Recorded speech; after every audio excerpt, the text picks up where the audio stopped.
Hi everyone, Lisa here with Down to Earth Gardening and Design, and welcome to our video today, which is on 5 tips for healthy and vibrant containers. So we're talking about container gardening today, which I totally love. Love my containers, and we have quite a few videos out on container gardening. So just a couple of things on containers to start with. Number one, I do love them because you can move them around. So wherever you're sitting, you can move them to. If you're having a little party or you notice you're spending a little more time in one area of your yard, you can just relocate them. And they also can be moved into the garden to fill in a gap, a lull that you have in your garden. So they're really lovely for moving them around. And number two, you can fill them seasonally. So right now I'm in Florida. I am still going to switch up my containers with every season, but we definitely do that in Connecticut. I have my business in Connecticut, and we even do a seasonal container program where we swap them up depending on the season for our clients. So that is a lot of fun. So containers can be a little overwhelming because there's so many beautiful containers out there, and there's a lot of different materials. So I just want to talk briefly about that. So most of the containers that I have here today are my glazed ceramic containers, but they also come in other materials. So I have a little metal one here that's really pretty. I wanted to show you.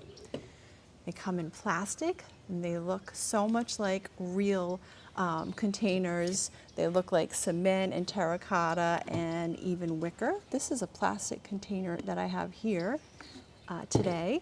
They also come in terracotta, which is a really classic style, and they also come in metal and of course wood.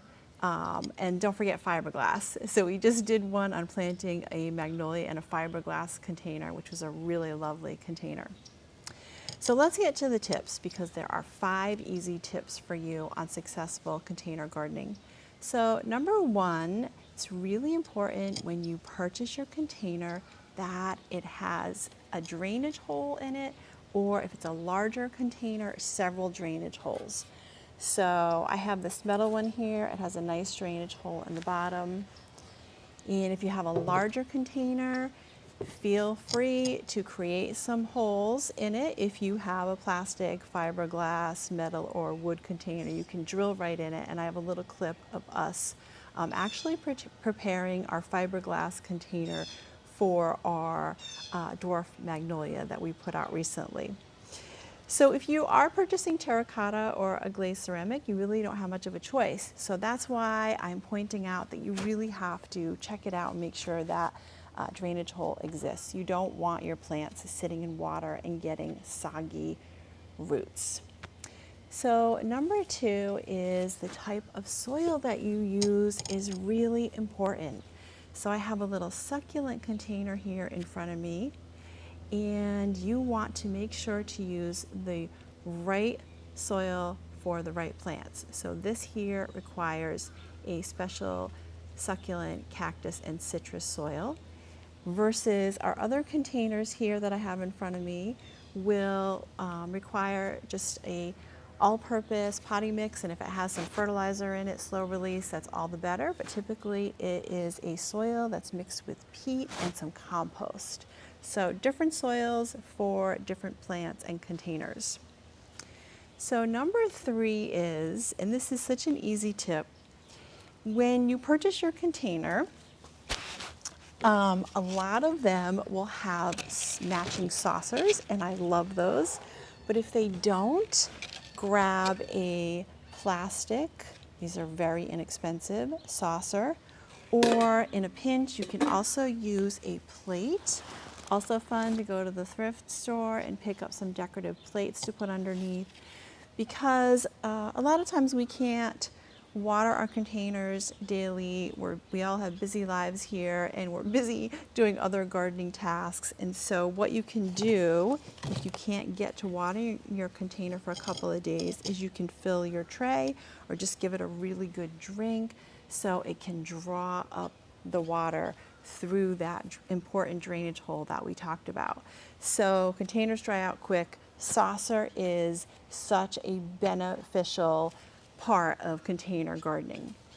So number 4 is you want to mix up your plants. So you can use house plants in the mix. You can use a lot of beautiful foliage plants with some textures, and also don't forget to mix up your flowers. So the sizes here, the colors, so you can get a lot of texture and a lot of interest by mixing up your plants, and that's a lot of fun.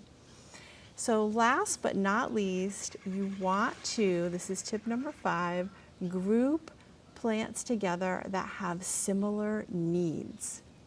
So we're talking about sunlight needs and water needs specifically.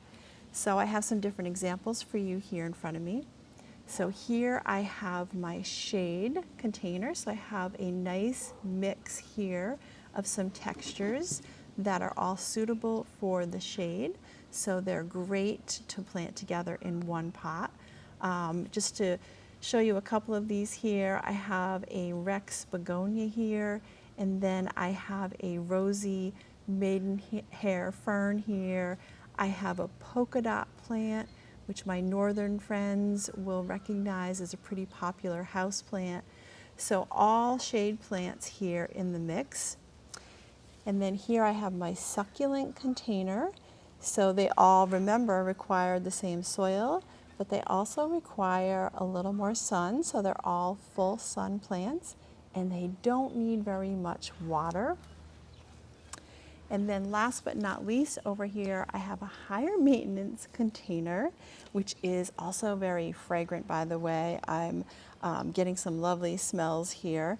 So this container here requires part sun, cooler weather, and a little more attention. So that means a little more water, a little more fertilizer. So in this container here, I have some sweet alyssum, and it's been here on this table while I've been doing the video in some sun, and you can see how it's a little droopy, too hot for alyssum.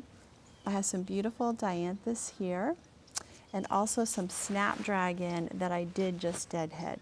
So all of these prefer cooler weather and some dappled sunlight or some part shade. So that's it, folks. 5 easy steps for some healthy and vibrant containers. So I hope you enjoyed this video, and if you did, please go ahead and give it a thumbs up and subscribe to our channel, because we have a lot more gardening videos coming your way.